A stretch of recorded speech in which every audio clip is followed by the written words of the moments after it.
Welcome back to the channel, everybody. Today we are picking up some parts and looking at some cars.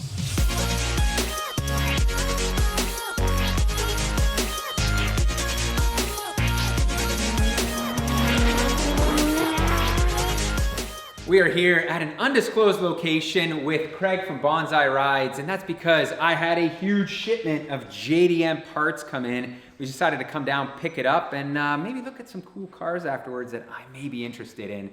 So Craig, just quickly tell everybody, your business is importing JDM cars and parts, right? It's all stuff from Japan. So I'll fill container loads of cars every week or 2 or 3 in Japan and make use of the inner cargo space. So we'll fill a CRV full of bumpers and skirts and various other things and make people happy.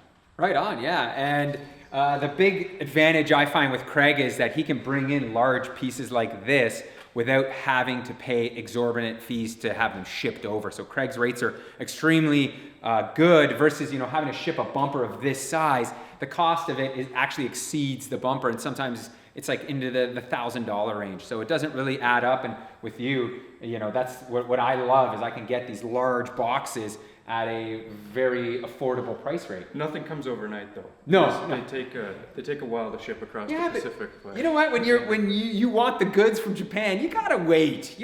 Or you're gonna pay for that overnight shipping, right? So anyways, let's have a quick peek at here. I'm sure you guys will notice this is my Spec R S15 bumper. It is obviously a replica piece, but as you can see, it looks pretty good. And what do you think, Craig? Like, if this stuff is made in Japan, the fitment seems to be good on it, right?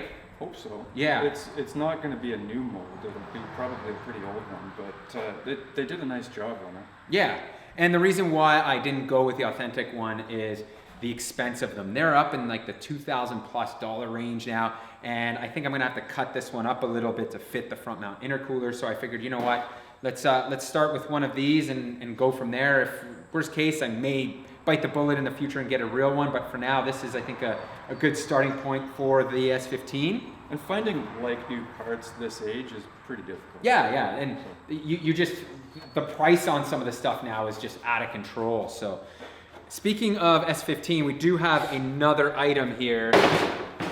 And this one I'm really pumped about. This is also Spec R-esque spoiler for the S15, and the keen eye guys will notice that it doesn't have the third mounting point here with the light in the back. So this is a Kazama Auto spoiler, and I really like that it doesn't have that third item here. I think it cleans up the look quite a bit, and judging by the mold work, like Kazama Auto is a very good company in terms of quality and whatnot, and you can see they've shaved everything off, made this look almost paint ready. Like, I don't think there's going to be much body work needed to be done on this thing to mount it up. So I'm pumped about that. Next up here is a project that we're going to be working on soon, but I'm not going to reveal what it is because we haven't showed you the vehicle on the channel. But these are side skirts.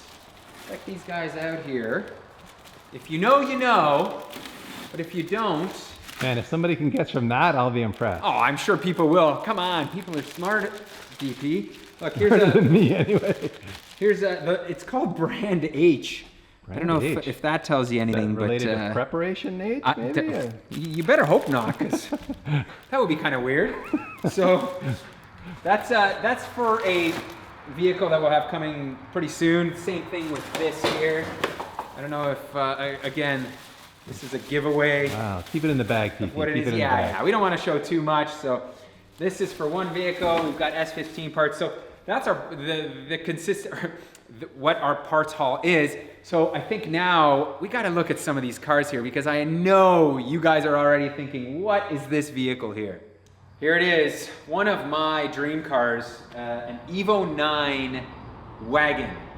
But this one has a caveat. It is a GTA version, which means an automatic, right? Sadly. Yeah.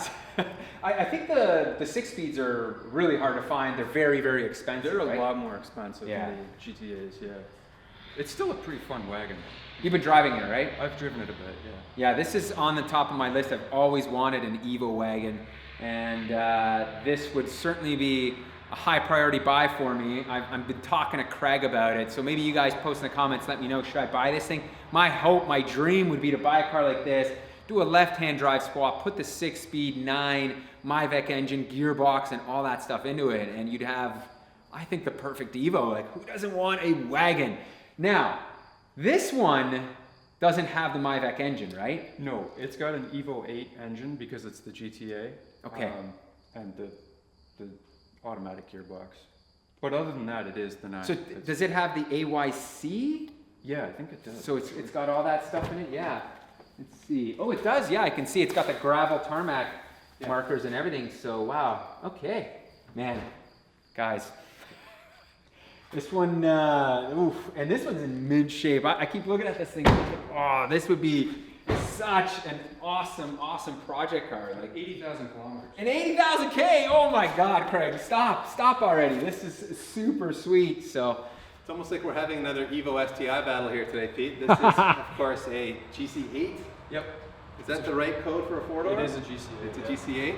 I'm not a chassis code expert, everybody, but I love the GC chassis. It's beautiful. I just find the size of it, the look of it so clean. Pretty classic lines of this. Yeah, it's a beautiful car. And So in terms of pricing, what's a landed car like this cost-ish? This is a version 3 in pretty good original shape. I think we spent almost a year ago, we would have spent like 16 grand on it, getting it here. okay. Okay, not bad for Canadian. That's Canadian? That's landed in Canada. Yeah. Wow, that's pretty darn good. And this thing is clean. I mean, it's a little dusty because it's living in a barn, but it is really nice shape. Maybe an Evo wagon versus a GC is in our future. I like that idea. Stay tuned, everybody. But before we get to that, why don't we show you guys some of the other cool stuff here, including maybe my favorite, that little Honda over there. It's an old VTEC guy, always exciting to see a real Type R, and this is a pretty rare one, isn't it, Craig? It's kind of unusual, yeah. These were low production. It's the DB8 4-door Integra Type R. And this is your personal car. One of them, yeah. Until somebody comes along and I guess makes you an offer that's too good to refuse, or would you ever sell this? Yeah, probably. Yeah. Next year, it's a 96, so next year it's going to be legal to the US market. And they made way less of them versus the ITR 2-doors, right? Yes. Yeah, these, I don't know if it's a tenth the production, but I think these were only a few thousand overall. And you can't call it an ITR either. It's, well, I guess it is an It is Integra. an ITR. Yeah, I was gonna. It's just not a DC2. It's just not an Integra. It's not an Acura. It's a Honda, and it's the 4-lug version rather than the 5-lug version that Yeah, we're used to seeing. 4-lug wheels. Yeah, and you were saying the chassis is actually a little bit longer than the 2-doors as well.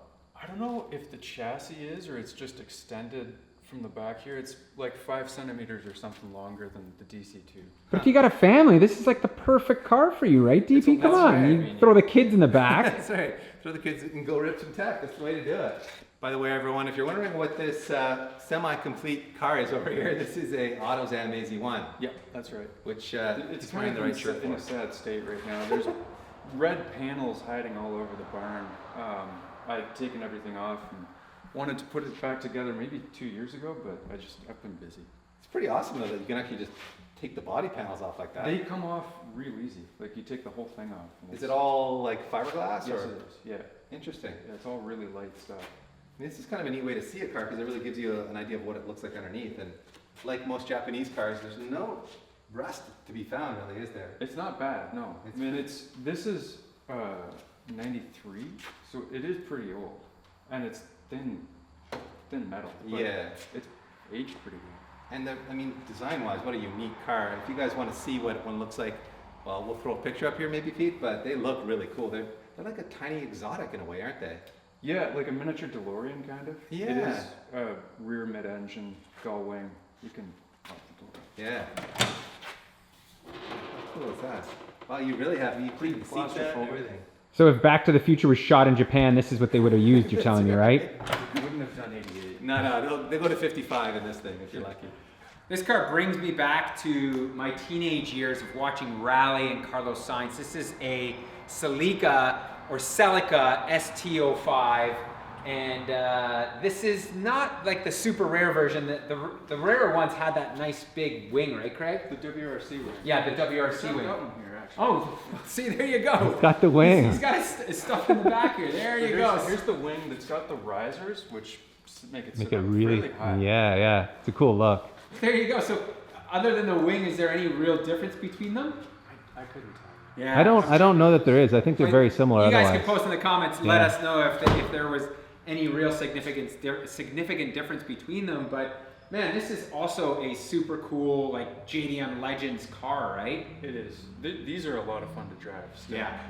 It's well put together, well engineered. And this is a 2-liter motor. Yeah. 2-liter turbo, all-wheel drive. We never got them here. We got the NA version of them, which was front-wheel drive. So these are super neat. Man, also kind of on the want list here, DP. For sure, yeah. Maybe to fight the Evo and the GC. Oh God! Throw there's another just- all-wheel it's drive it's turbo an car in the endless mix, list right? of cars that we need to buy and own. This, of course, is the Delica, and yes, it's a little dusty, as it should look. It's a rugged off-roader with big knobby tires on it, and it does have a bit more of a overlandish look to it. It's got a doesn't bit it? of a presence, It doesn't it? does. It really has a lot of style. I like it. And this is standard ride height, like this isn't lifted? Yeah, this isn't modified. The tires are slightly bigger, like just as big as you can fit without doing anything. Right. If you want to go bigger, you got to start like cutting inside the wheel wells Yeah, a bit, I guess. yeah, exactly. Or lift it up. Right. And they are a turbocharged 2.8 liter, I assume? This one is, you can get them in a 3-liter 6G72 V6 engine, but the diesels tend to be more common in this era and more popular for gray markets. And how much are these going for these days? Now that the US market's gotten hold, these early ones are getting more expensive, like 15 grand or better.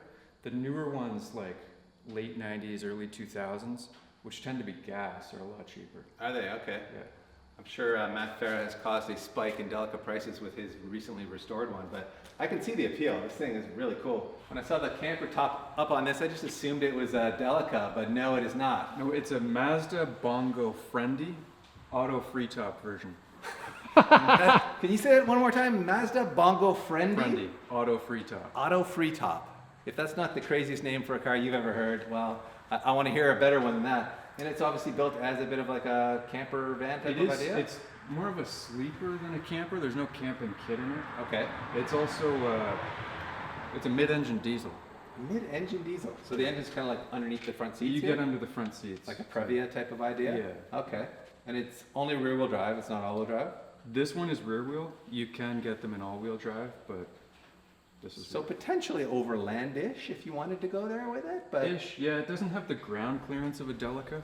Well, guys, that's a wrap on this one. But what better way to buy a car, incentivize me to buy a car, than to drive it? And I am definitely gonna go drive this car right now. This is so neat, man. Driving this thing. Let's see what kind of power this thing's got. Oh, dude, it's Evo. It certainly feels like an Evo. We're flying. Whoa, man, so cool. And it even has an indicator for what gear you're in. Like, how neat is that? I think I'm gonna have to buy this thing, DP. How could I not? Come on, this is like, oh. you gotta sell an Evo before you can buy an Evo. I don't know. I love the Evo 6, but this is pretty special too.